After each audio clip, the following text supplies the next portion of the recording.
Hey there. Welcome, to my wand making workshop. I'm Anna, your slightly unconventional guide in the enchanting world of wand making. You can think of me as your friendly neighbor wand scientist. Today we're going to craft something really special. And a wand, yes, where was I? A wand. Not just a stick with a glitter, mind you, but a stick with a glitter and a significant magic potential.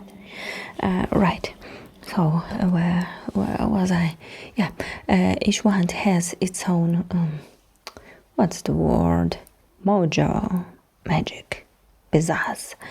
And you, lucky apprentice, are going to help me make one. How cool is that, right?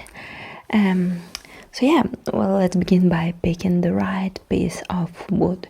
This is very important and essential part of making a wand. It's around here somewhere. Okay, I think I found it. Yeah. Here are some pieces of wood. We can just pick any stick. It should have the right, wandiness. Yeah, it's a scientific term, I assure you. So yeah, let's see.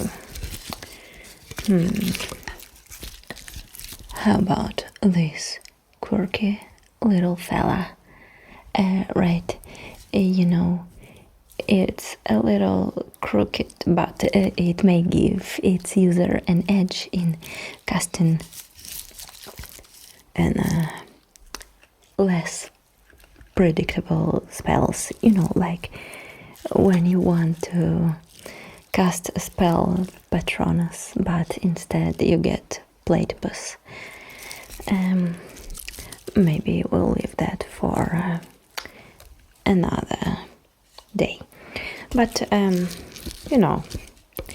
even the straight ones has their charm. They are reliable, like a trusty magical stuff from that old dude with a big white beard. Yeah, but pocket-sized. So let's pick this one. Don't worry about the others. I'll find use for them too. So yeah, birch is a good wood for a wand, and we have to peel its bark really gently. Local pixies use this for their tiny newspapers. Daily Flutter. It's called. Oh wow, gonna stay informed in the world of pixies. Okay, let's peel it.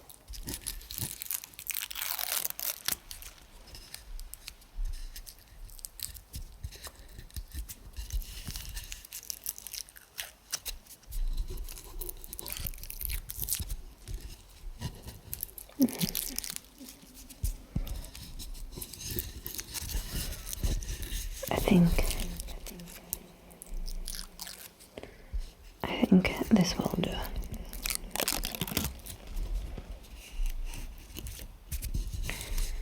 All right.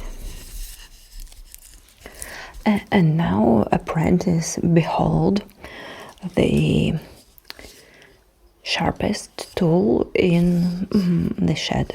Magical. Well, yeah, it's a metaphor. But yeah, it's the mightiest tool in a wandmaker's arsenal. The carving knife. Not just any knife, mind you. It's been with me through thick and thin. Mostly thin because, it's sharp. Okay, anyway, carving the wand is like sculpting your destiny.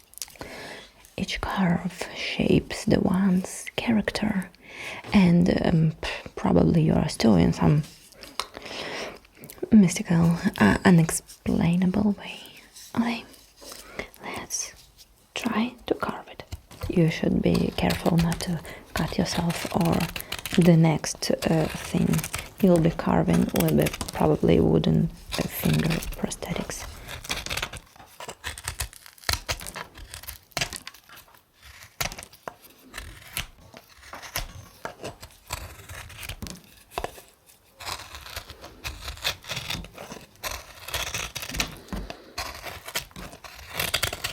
You know, some say that wand chooses its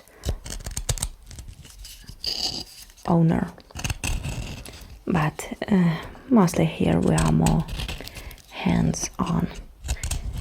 The wizard picks the wand and then just argues with it until it agrees.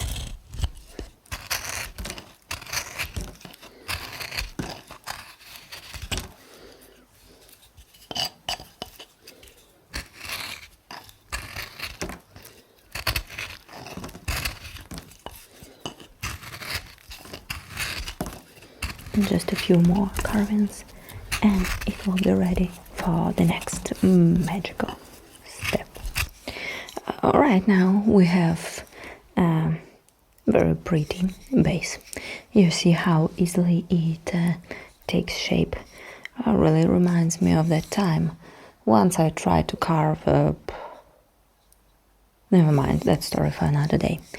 So yeah, here's the next, no less magical step. And would you imagine that sending the magic wand will be so enchanting? Alright, you have to move really carefully.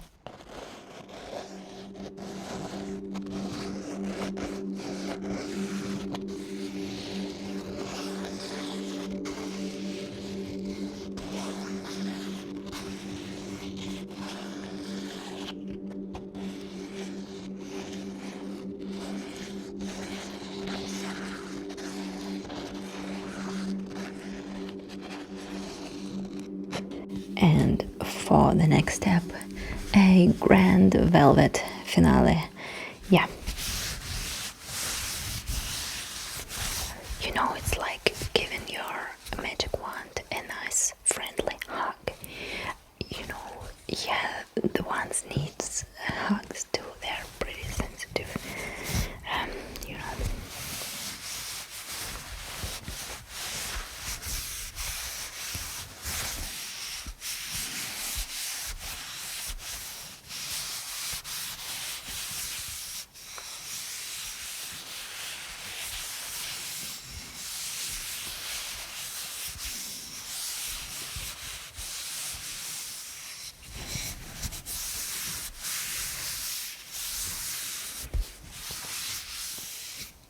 All right, and now time for probably the most interesting and fancy part of the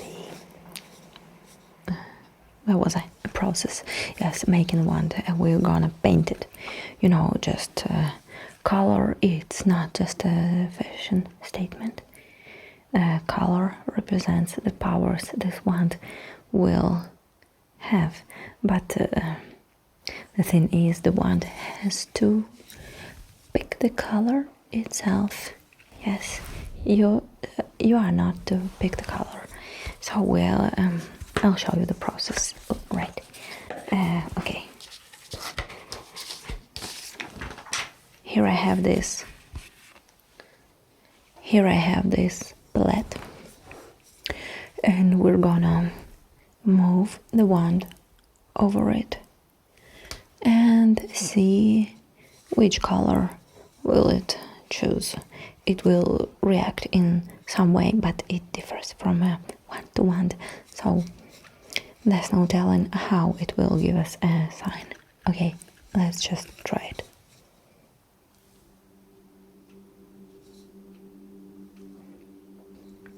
You know, the blue shades are usually suitable for wands whose users specialize in dream spells and illusions. And let's see, maybe it will react to red colors. The red and orange are usually for those who loves to cast a nice sparkling fireball. Yeah. The green is for nature spells, or maybe for those who just like, loves plants, the kind of people. Okay. And let's see.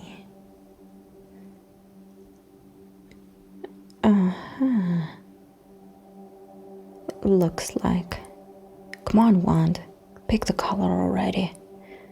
I see. I got a feeling it's gonna be blue. How interesting.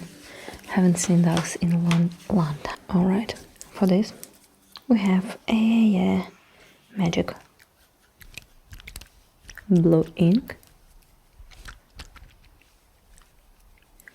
Yeah, it might be slightly toxic, so the painting process might give you some, magic effects like echoes, sounds, maybe some vision effects. Don't worry, this is all normal part of the process.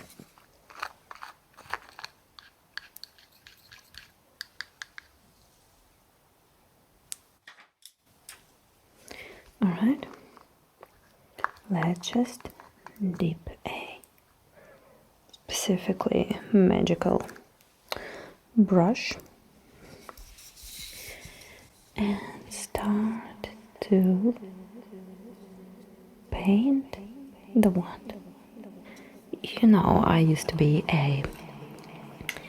one famous magic university professor, but then I fell on hard times. So now I'm making this slightly less legal ones. Blue are the most popular, and they are considered, the best quality on the market.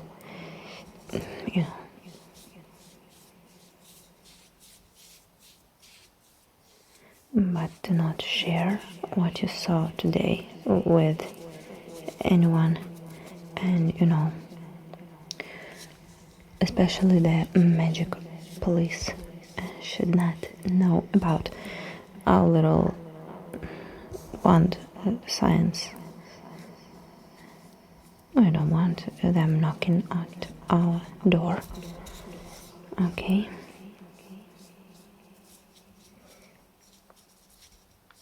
And we're almost done. Coming out really pretty and nice. So, what do you say? Looks pretty good to me. And what do you think? I think it already has some magic powers. Alright. Feeling anything? Any magic flowing? Okay. You know what? Now it's time to listen closely.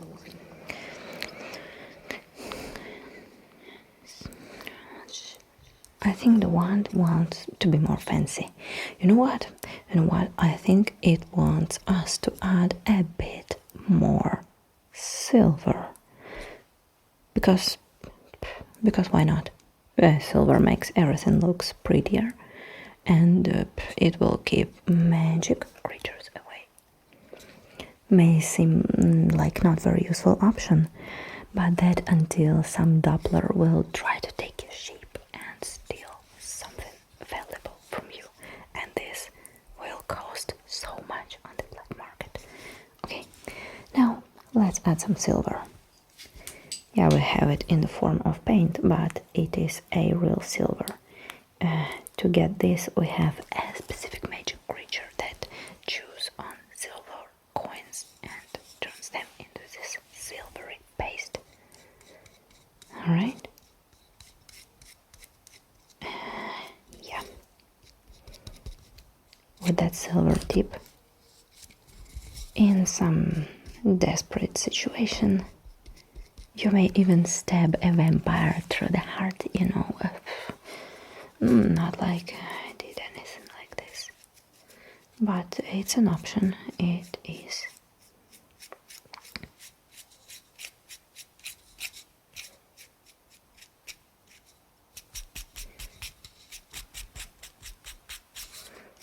Might be less predictable than, you know, the one they make for the official magic wand stores, but the result is much more interesting and spectacular, because you know sometimes it's really fun when your spells live a life of its own. Maybe I think it's fun. Nobody have complained yet.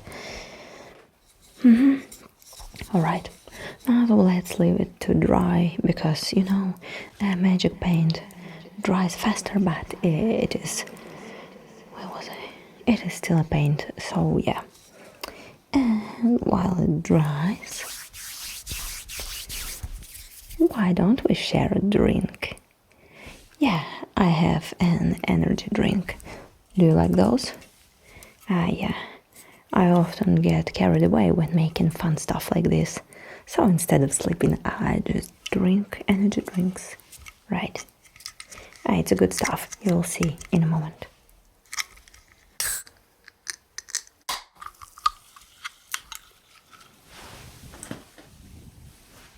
Alright. If you can guess the taste, I'll tell you a secret about a famous person.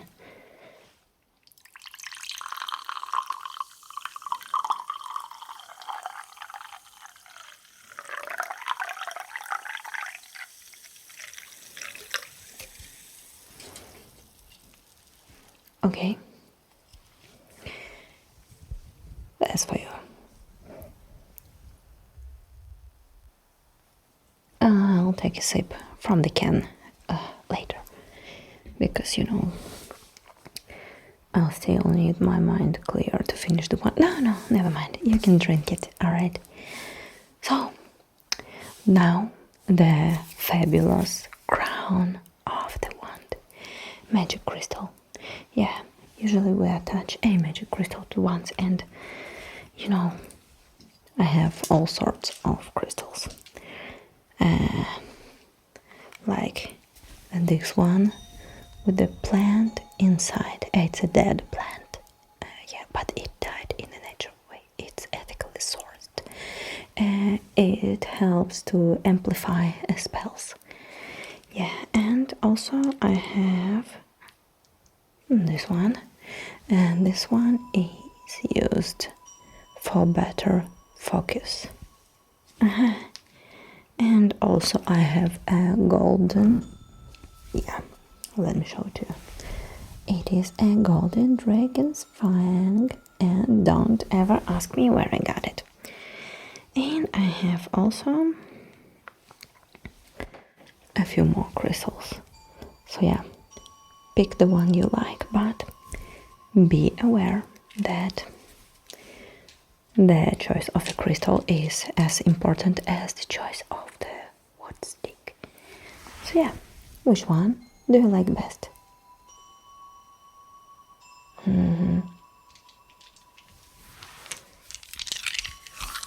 I think, yeah, good choice. I think this one is called Midnight Opal or Midnight Quartz. It doesn't really matter. Yeah, it doesn't really do anything. Sorry to say that. It just looks cool, but that's important too. To attach this instead of, you know, regular glue that that silly DIY enthusiasts use. We have these magic elixir of adhesion. Yeah, it's much better than the real glue. It's elixir of adhesion, and we'll use just a bit to make sure that crystal will sit in place and not fall off when you try to pierce the vampire's heart with this one. No, vampires can be quite charming, but don't fall for it. Now, let's cool it down.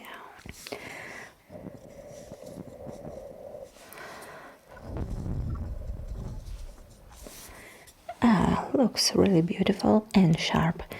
Well, you know, it's a good thing when your magic wand also is sturdy and sharp, just in case, you know, magic spells can solve all the problems sharp items can.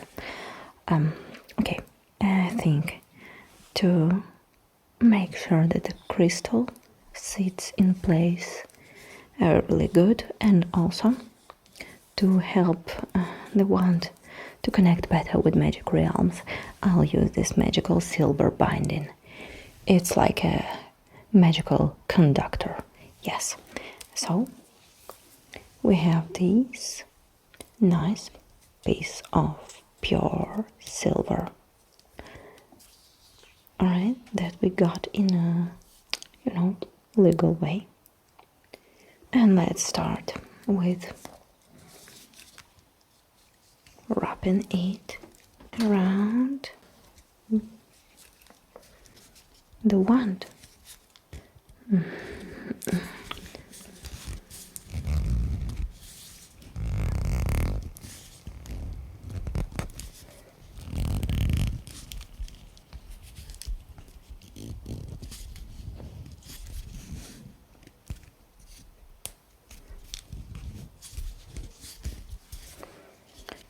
Alright, and how does it look? I think not bad. We can sell it for like, I don't know, I'll ask the dealer. So yeah, now the final step. We'll have to activate it. Yeah, magic wands need, you know. Oh yes, activation. It's like you give them a nudge to do its magical thing. So yeah, I have prepared a totally not made up by me awaken spell for this wand. And now let's allow the magic do its thing. Magic wand of wood and crystal, magic wand. Looking at the bars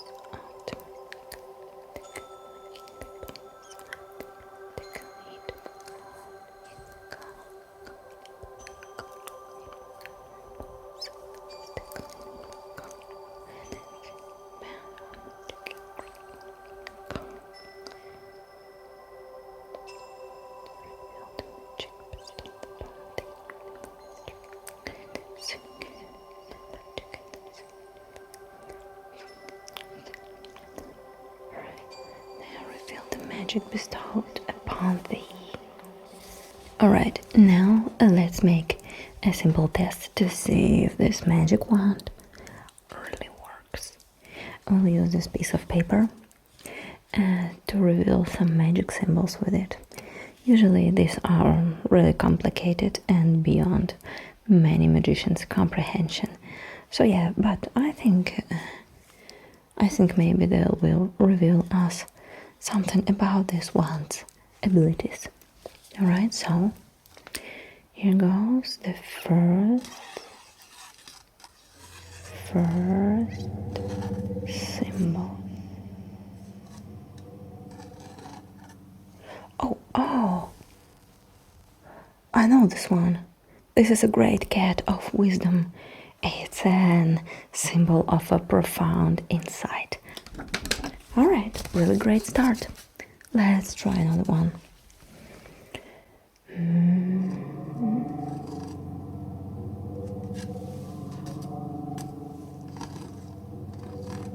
And what is there? Oh, it's a mystical frog on a unicycle. I recognize that. It's a great symbol. It's an omen of roads ahead, of the uncharted. Yes. Okay. Seems like it works just fine. And today you learned the secret art of creating a real magic wand. I believe you'll be able to create something amazing in no time, Apprentice. And now off you go and keep magic alive. And remember, in this workshop, everything is possible. So, bye for now and watch out for that magical mishaps.